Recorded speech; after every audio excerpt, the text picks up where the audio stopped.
Hello everyone, welcome to Lucia Craft. I'm your host, Lucia. Let's give a warm welcome to our guests. Thank you for the warm welcome and thank you, Volker, for hosting us here. My name is Jan Laegaard Broni. I'm the chairman of the Danish Chamber of Commerce in China. Been located in Xiamen for 17 years. Thank you for being our guests here today. So my name is Volker Rehrmann. I'm Executive Vice President and Head of Recycling for TOMRA.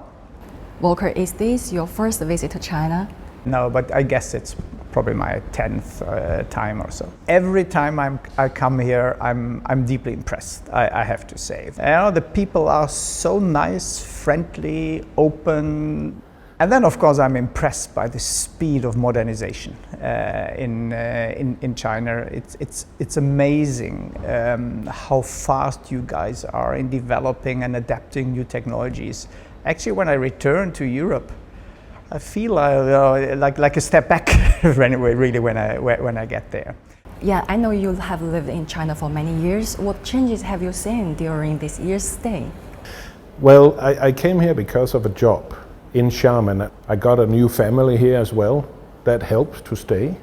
So what has changed and what has not? I'm fully in line with Volker here. Every time I travel around China and go back to Europe, it feels like Europe is standing still. One of the things I enjoy in China is the speed from decision to action. When you decide something, you do it. And that goes in the whole society, and that's why I think we can see the change is going so fast. I always use a good example we have in Denmark, in the city I live close to. Is they had to build 20 kilometers of highway. In those 17 years I've been here, they just finished. At the same time, China has built a full high-speed infrastructure and now experimenting with maglev, 1,000 kilometers and already approved. You have taxis in Shenzhen with no drivers. And I come back and people are still talking about that highway under 20 kilometers. So that's the enjoyment of coming and staying in China. My guess, I just wonder, why Xiamen? Compared with Beijing, Shanghai, Guangzhou and Shenzhen, what advantages does Xiamen have in terms of business environment and daily life? Well, if you ask me as a resident, Xiamen is green. And Fujian government is really going green and focusing on leisure as well. You can see the walk path over the island. There's a dedicated bicycle highway on the island as well. So many parks, but then in green technology as well is coming very, very fast. And I think TOMRA is a really prime example of it can be done and it should be done. So for me, Xiamen that's just home. I have traveled to a lot more than 20 cities in China, including Beijing, Shanghai. And it's nice places to visit, but this is home. This is where I can relax. For us, I can only confirm that. First of all, it's a beautiful city. That's not the main reason then when you choose the location for the company. Our entire vision and mission is about how to obtain, reuse the world's resources. And that fits perfectly well to a city like Xiamen that has a strong commitment to lead the transition to a circular economy. Volker, could you tell us more about TOMRA? Could you share some examples of the milestones and outstanding achievements of TOMRA's cooperation with Chinese companies? So we were invented 50 years ago by two brothers in Norway who invented the first reverse vending machine to collect empty bottles. For our recycling part, we invented the first sensor-based sorting machines to give every waste a value, to bring it back into the loop, to reuse it. And we are actually the world leader in that. We came to China, I think it was 2010. And I think what we have been able to do together with our partners here in China is to really professionalize the recycling industry. About 6-7 years ago, we decided that we wanted to do more here in China than just importing our sorters from Europe into China. For some of the equipment, we still do it.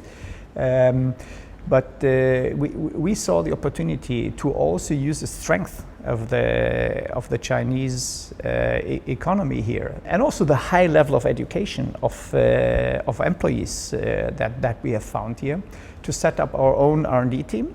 So you can see it here in the back. There is a model of it. This is a proud machine that was designed, developed here in China.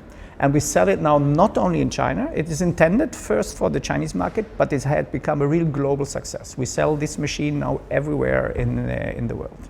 What's your view about localization, Jan? I think it depends on which industry we're talking about, because this is a success case which we only can applaud, because this is what also the Chinese government is looking for.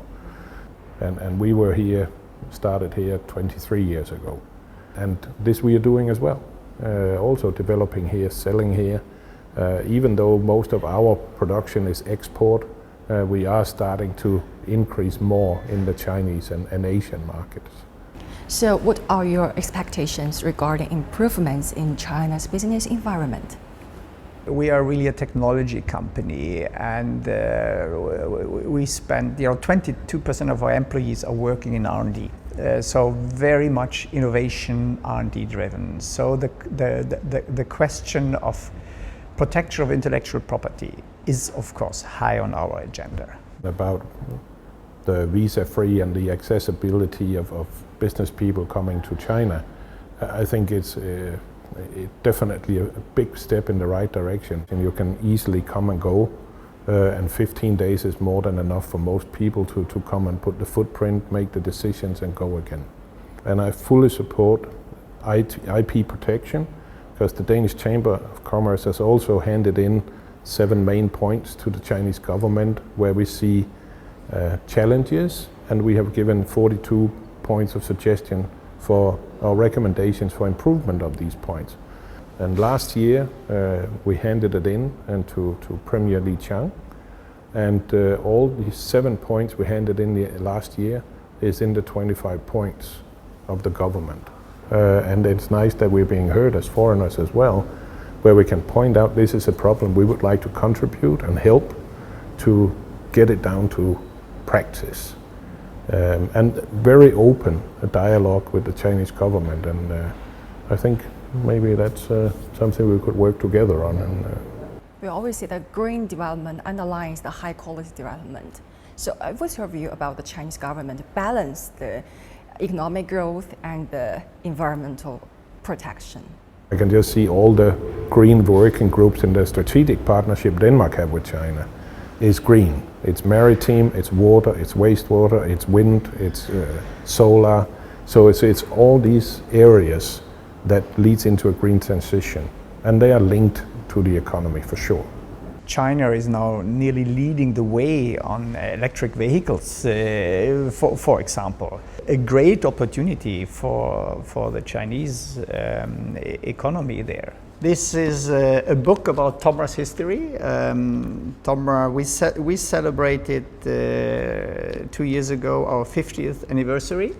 And in this book we have written the entire history of TOMRA, and it's my real honor and pleasure, if I may sign it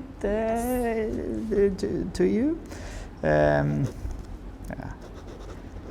to hand it over, and thank you for being here. Thank you very much. Thank you for being our guests today. Thank you for hosting. Yeah, thanks for your time. Let's say bye-bye to our audience. Bye-bye. Thank you. Bye. Bye. Bye.